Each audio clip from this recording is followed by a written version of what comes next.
Good afternoon, everyone. First, thank you for coming into our presentation. I'm Seongah from Jacobs Engineering in Herndon, Virginia, and I'd like to recognize Shankar and George here worked on this project together. Today, I'd like to talk about our latest CAV study and share some of the interesting findings from the case study on the I-66 inside the Beltway, which is providing a major gateway to and from Washington, D.C. Today's presentations will cover the following items. I'll start with the study's motivations and objectives, and we'll describe how we modeled the CAVs and how we developed a testbed network. Then we'll look at the resultant analysis. Then we'll conclude the talk for this session. I'd like to open up the presentations with the figure showing the CAV adoption timeline. This figure shows the predictions on the CAV market penetrations for the next 50 years.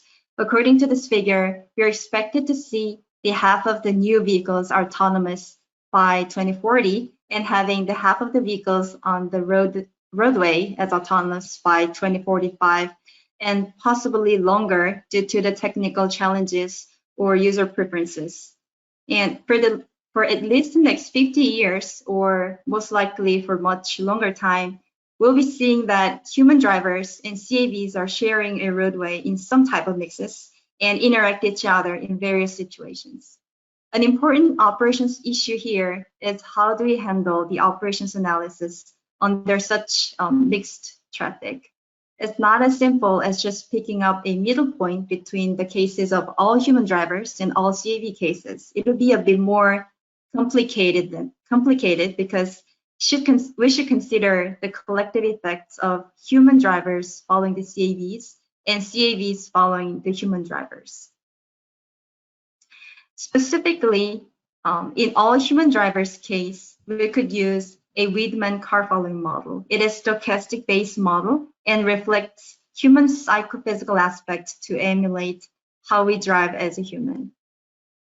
In all CAV cases, we could use analytical model. The CAV behaves like a machine, and their trajectory has to be certain at all times based on the calculations from the control logic. In academia, there is a whole body of research realizing many CAV algorithms in microsimulations using a mathematical software.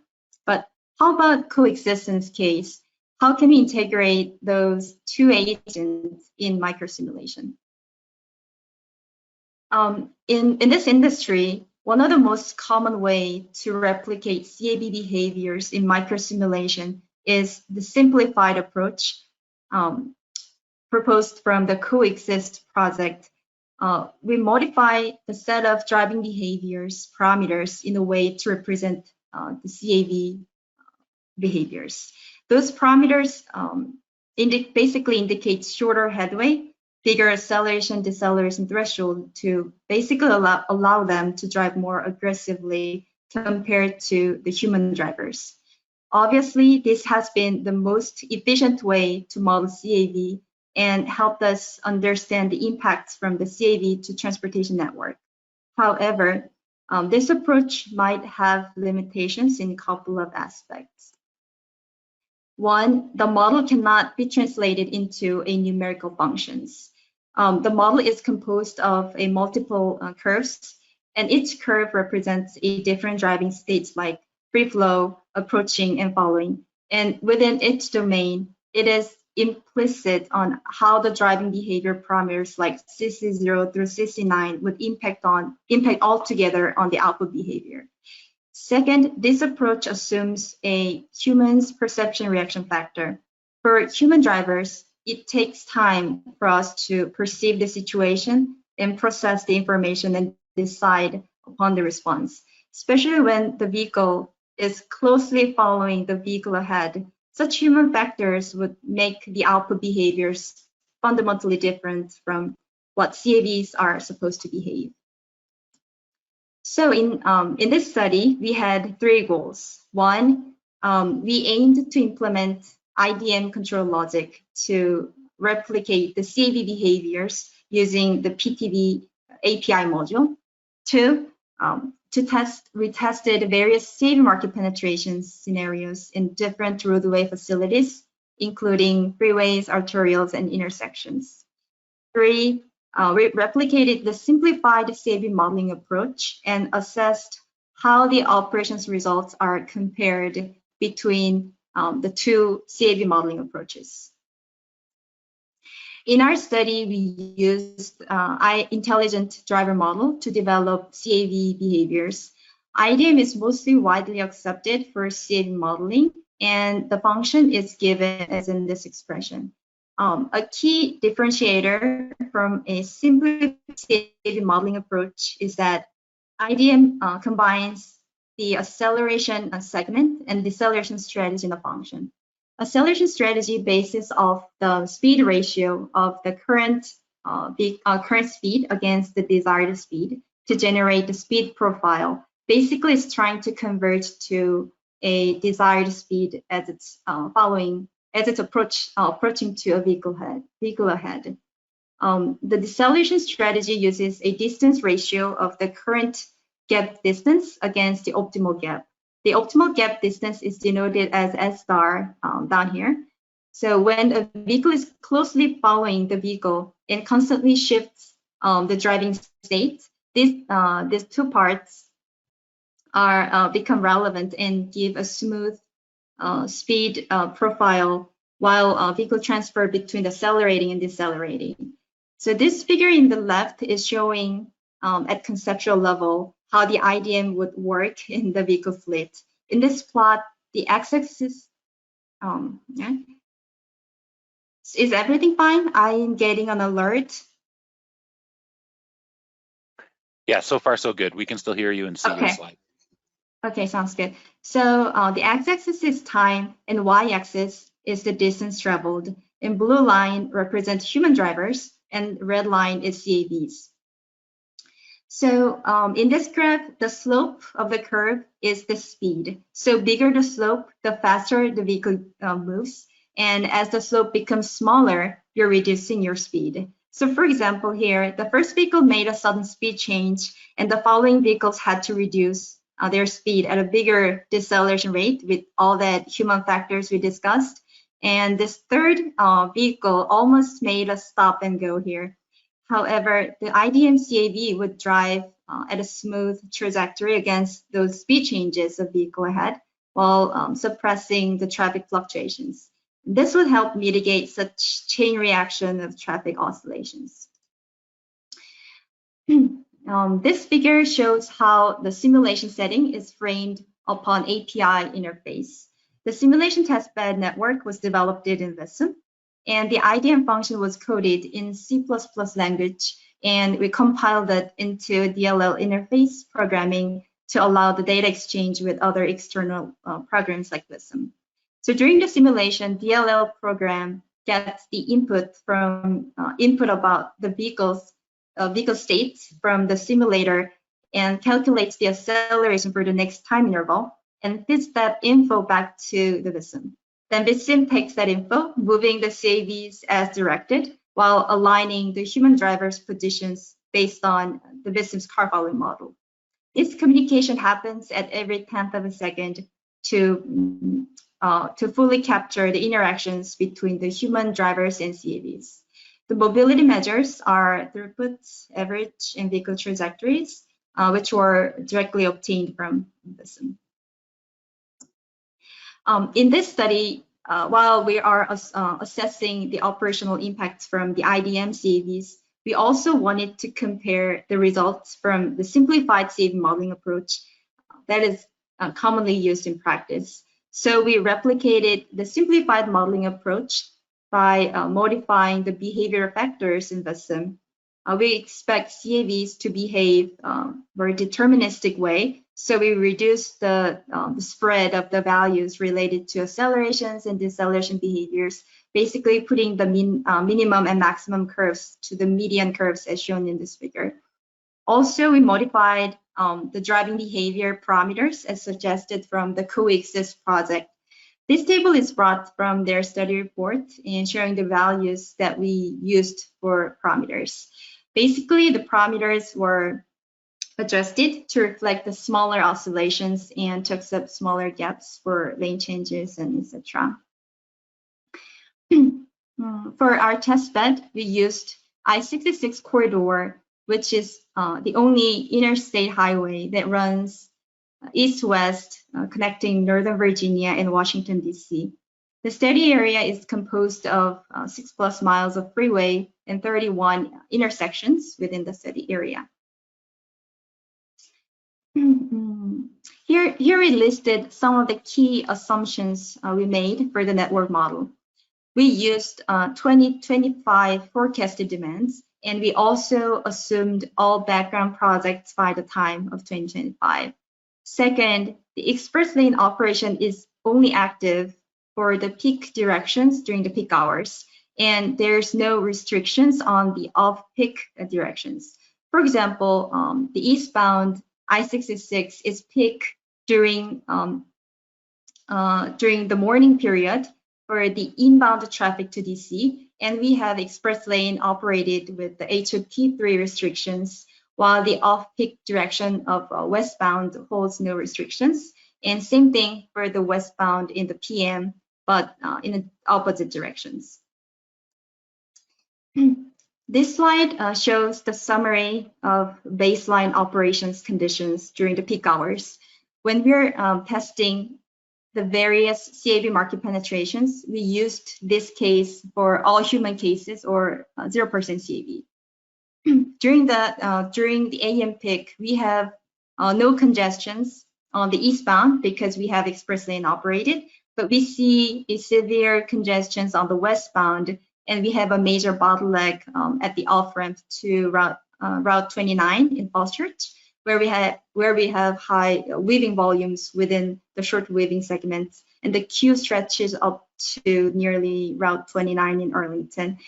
During the PM, upon the background improvement projects and all that, eastbound is showing a mild speed reductions down to 40 miles per hour and no other operational deficiencies. So in this presentation, we would like to use the AM peak scenario where it shows the critical bottleneck and substantial traffic congestions, so we could better capture the CAV and human interactions and to evaluate the differences between the two CAV modeling approaches.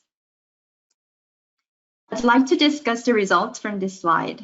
So this is the time-space diagram that I described in the earlier slide. Again, the x-axis is time and y-axis is the distance traveled, and the slope represents how fast you're driving. So we selected a bottleneck location in the study area and plotted a vehicle footprint within 5,000 feet segments. And this case shows the vehicle trajectory plot under all human cases or no CAVs.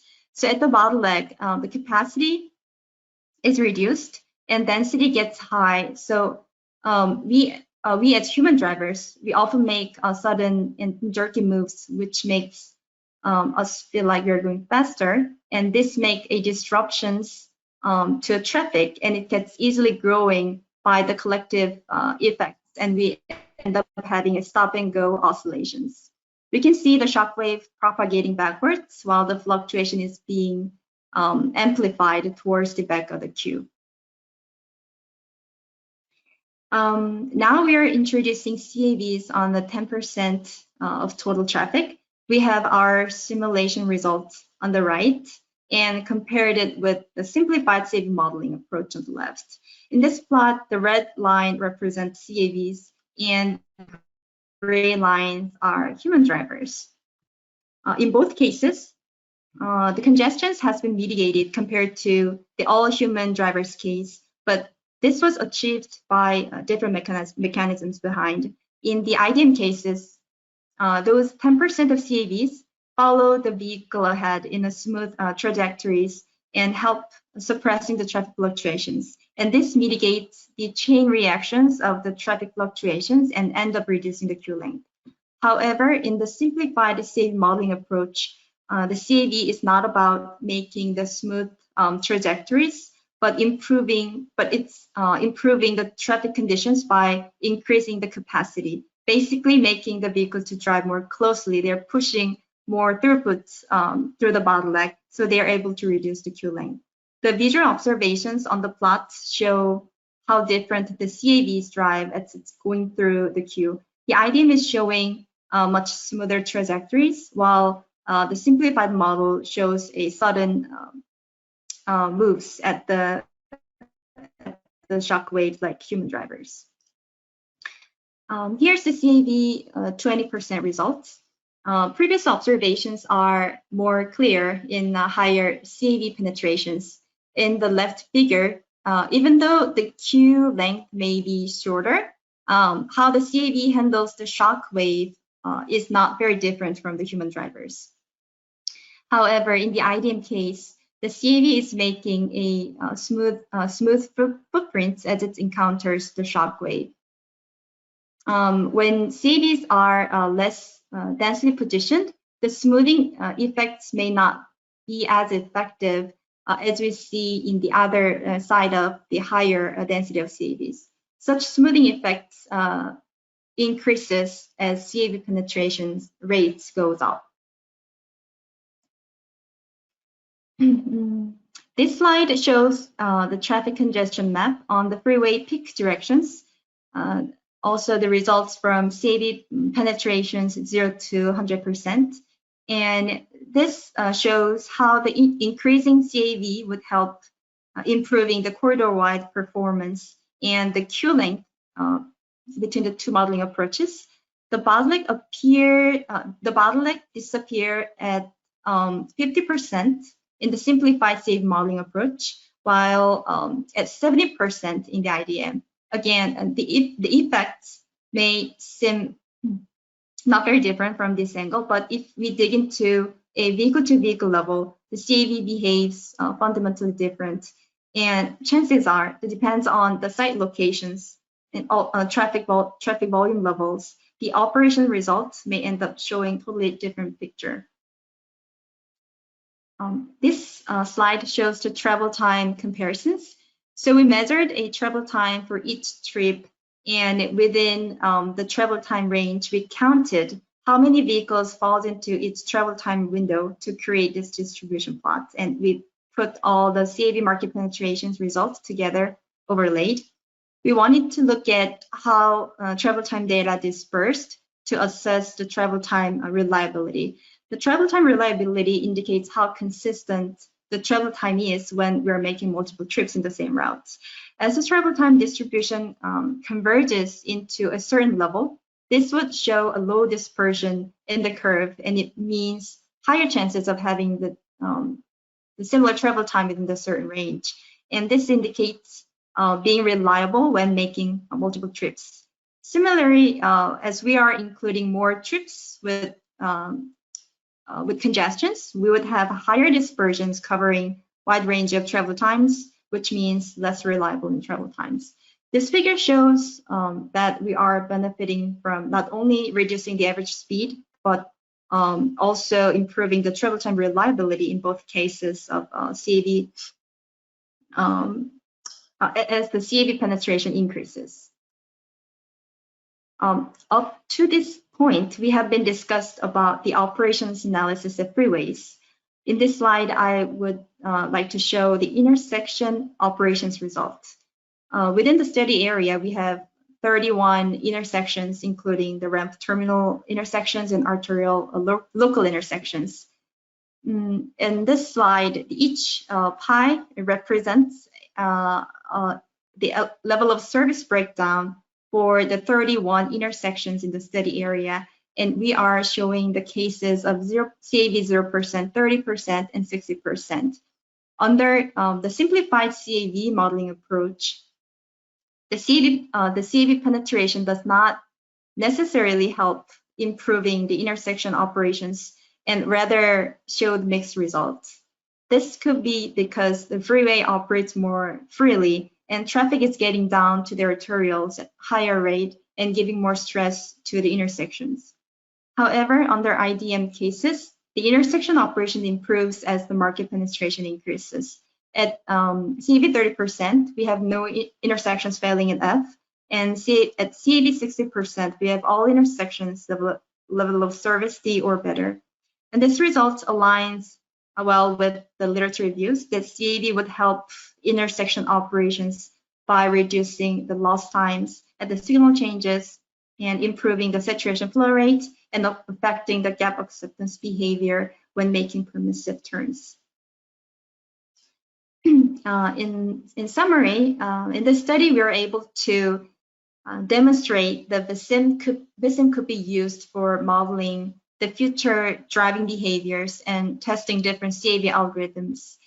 So we could implemented the CAV behaviors at various market penetrations in a large-scale network, and we compared it with the results from the simplified CAV modeling approach, which is the most commonly used in the industry.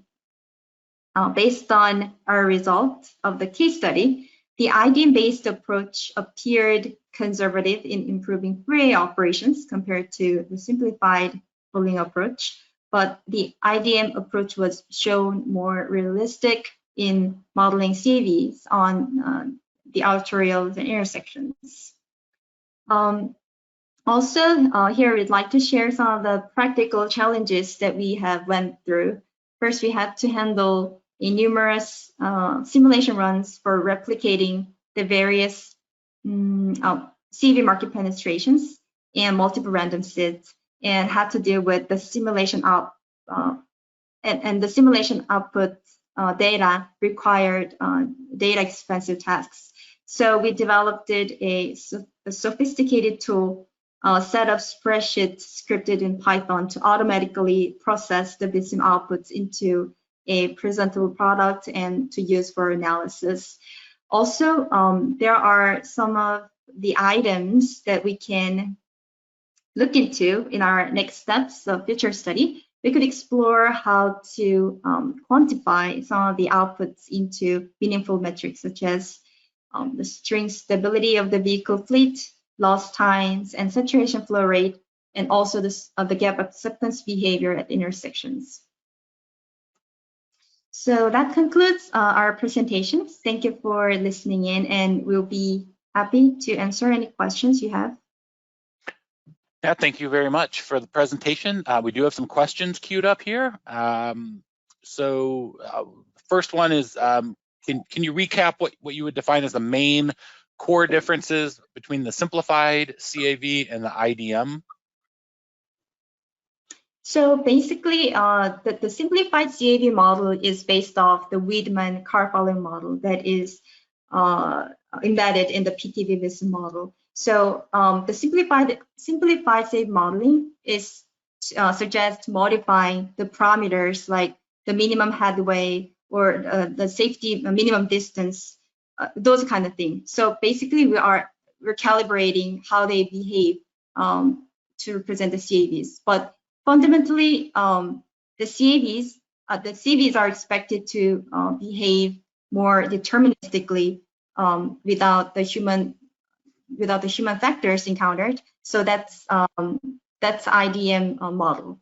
That's the big differentiator between those two approaches. Excellent. Let's see, excellent work. So here's a comment. First of all, you have 3 comments in the question section raving on how great your presentation was. So we just want to share that along. Very high marks for your presentation. 2 questions. Are the results trajectory, speed plot, travel time distribution based on multiple runs? And is this a research or project report, and can you share the report? I'll hold off, let you answer those before I go on to the rest. So yes, we used 10 runs for each case, and we just got the result, and it hasn't been published into a report yet, but we are putting the result into a technical report, and we'll definitely willing to share the resource if it becomes available.